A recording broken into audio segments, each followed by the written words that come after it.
Guys, what is up? I hope you're doing well. Today I'm here at North Orange Baptist Church in Orange, Texas. And if you've been around the channel for any length of time, you've actually been here with me before. Today we're doing a very small install for them, but we're using a very specific piece of equipment to pull it off with. And I think you're going to like it. Let's go take a look.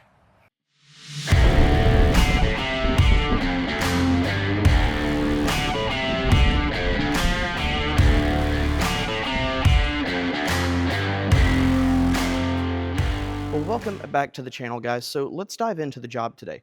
This is the worship center at NOBC, and behind me here is their cry room. And inside their cry room, as you can see, there used to be a stereo speaker system here that is now blown, and they've removed it. And so we are installing a single EV ZLX G2 series 8-inch speaker up in the corner. They just want a mono post fader mix going to it. So we're going to do that today, but how we're going to do that is really, really cool. This is a Dante AVIO adapter. And what this adapter does allows us to take any existing Dante network and extend it over Cat6 wherever we'd like it to go. These adapters come in multiple different configurations. Specifically, this one is a 2-channel analog output. So we tie into the network, we run a Cat6 to this, plug it in, and then in Dante controller, we will see these two output channels. We'll be able to route whatever we like to them from the network. And so that means today's gig involves pulling a Cat6 cable from front of house, which is up there, down into the suspension ceiling and across to the little room, which is a short hop. And then we're going to reroute power from the existing locations down to the new spot, which is where that ladder is down there, and then mount the speaker, plug in the adapter, and then go up to the front of house Dante controller station and route everything the way we want it. Then we'll create our post fader bus mix in the console. And while I make that sound stupid simple, because to a degree some of it is, the configuration of this front of house station, not so much. The whole front of this balcony is red iron, and then there's a red iron brace below it. They're not attached, which is great because we can get through there, but we kind of have to fish around it. So that's going to be a little bit of a task. So for now, I'm just going to go ahead and get my Cat6 and my fish tape set up and put together and start pushing it down, and then I'll go down there and get on a ladder and dig through the ceiling and fish it down and deal with that animal.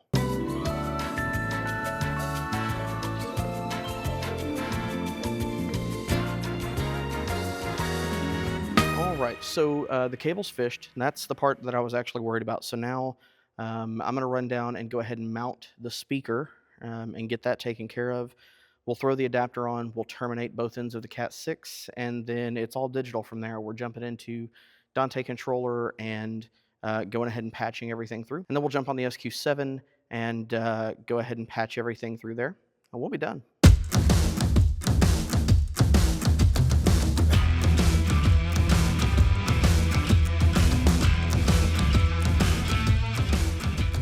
Now, because we are going directly into drywall, which is due to the location that they want the speaker mounted, we are using these anchors, and I'm a big fan of these. I've used something very similar before on TVs when I had to go straight into drywall, but the little locker folds back on the end, you slide it in, and then this thing right here zips forward to the wall, and you break off the excess, and it holds your anchor in the wall so that you can get your mount up and get it all buttoned down nice and neat. So I'm going to get this finished up, and then we'll relocate the power and get the speaker put in place.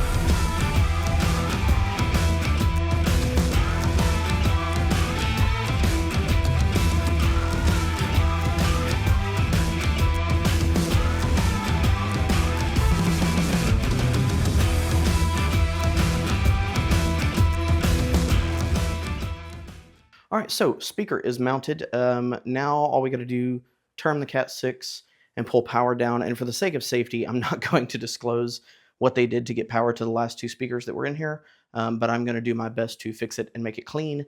And then we will go upstairs and go through the programming pieces. All right, electrical is taken care of. There are a few things in this world I hate more than working in suspension ceiling. So I'm glad I'm done with that. Next step is I'm going to term the Cat6.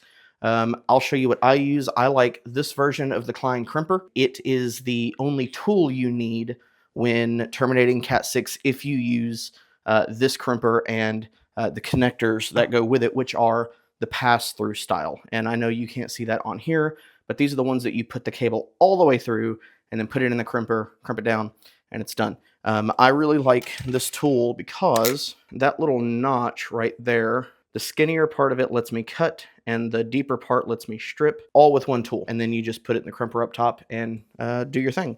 And then it's good to go. And there's probably some IT guys out there that are going to argue that, oh, those aren't the right kind. You should be using the, I don't know what they're called, modular or whatever. But I like those, and I haven't had them fail on me. So I'm going to get the Cat 6 termed, and then we'll go upstairs.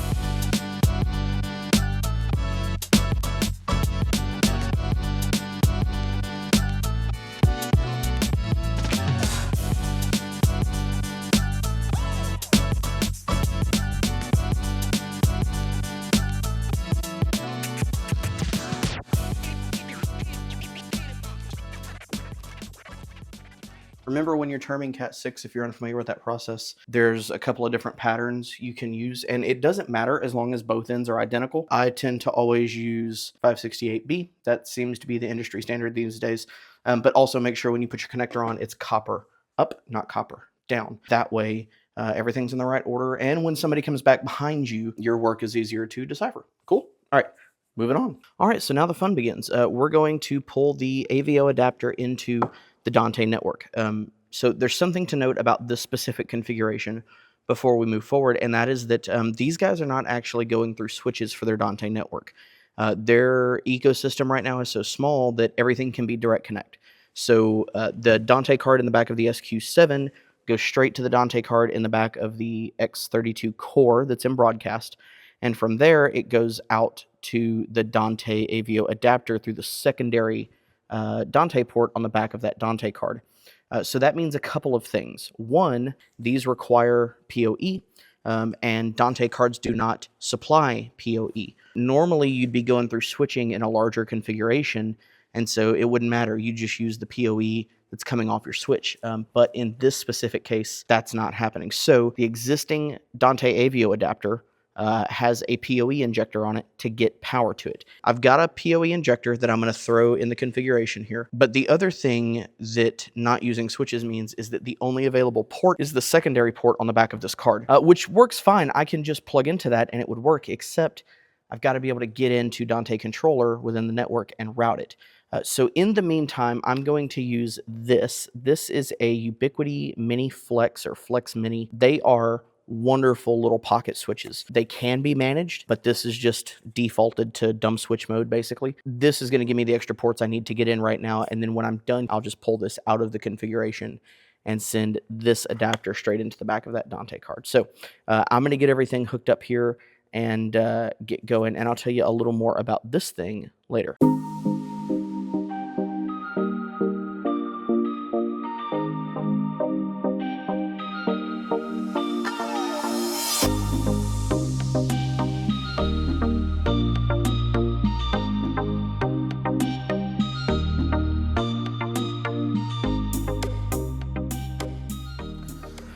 All right, we got that all configured. That took a second, but yeah, you sometimes run into that with OFE equipment, and so we went through 4 PoE injectors before we found one that worked, but we got it. So we're good there. It's all sloppy, obviously, because it's just plugged in here for me to work on. It's connected. Now I can see it in Dante controller, so I'm going to go in and actually create the post fader bus mix that we're going to send out to it, and then I'll route that here out to the card, and then in Dante controller we'll route from those outputs to the AVIO adapter, and then we'll go plug it in down there and get some music running through it.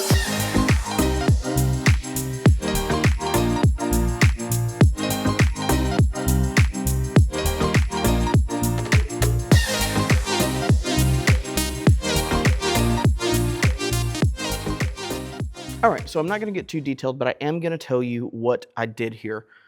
They were out of mix buses, so what I actually used was a stereo matrix.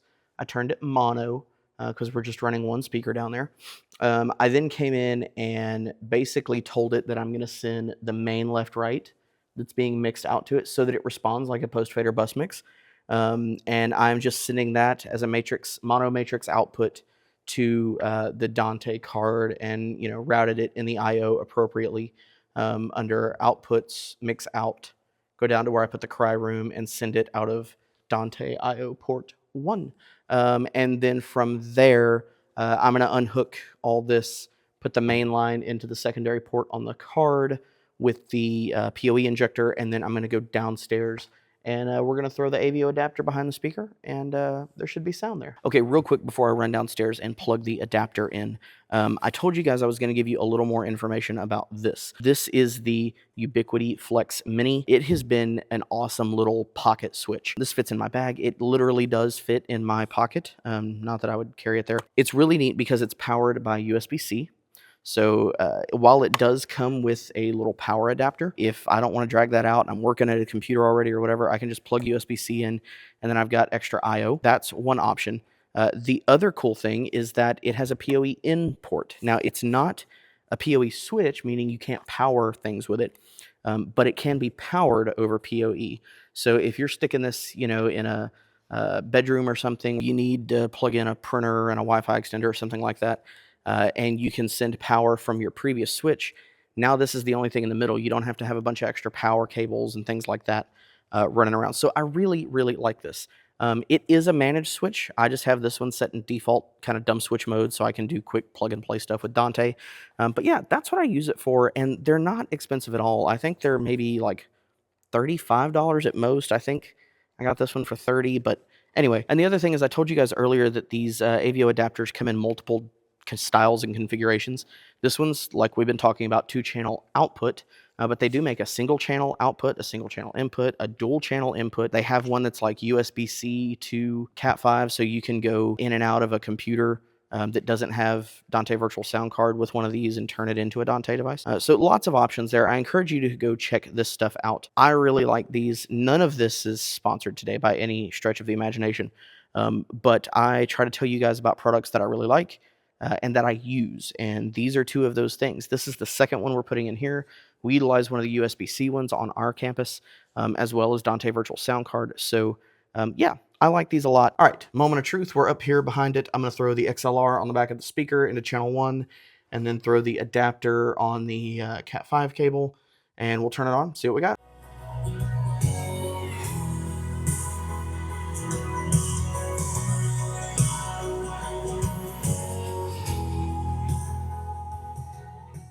All right, and there it is.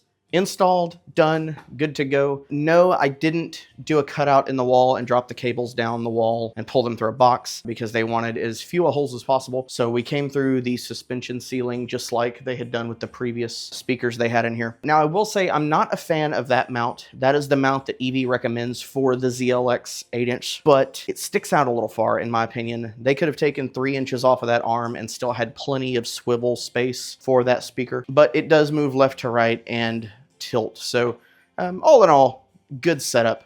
It's not too big for this room. You could actually put 2 of them in this room and be just fine. But I will say that it is somewhat large for an 8-inch speaker, but I'm not mad about it. All of that said, guys, that is what I've got for you today. I hope you got something out of this. I hope you enjoyed it. I hope something that we did today can help you in your worship or your tech ministry. If you have any questions, throw them down below. I'm happy to answer them.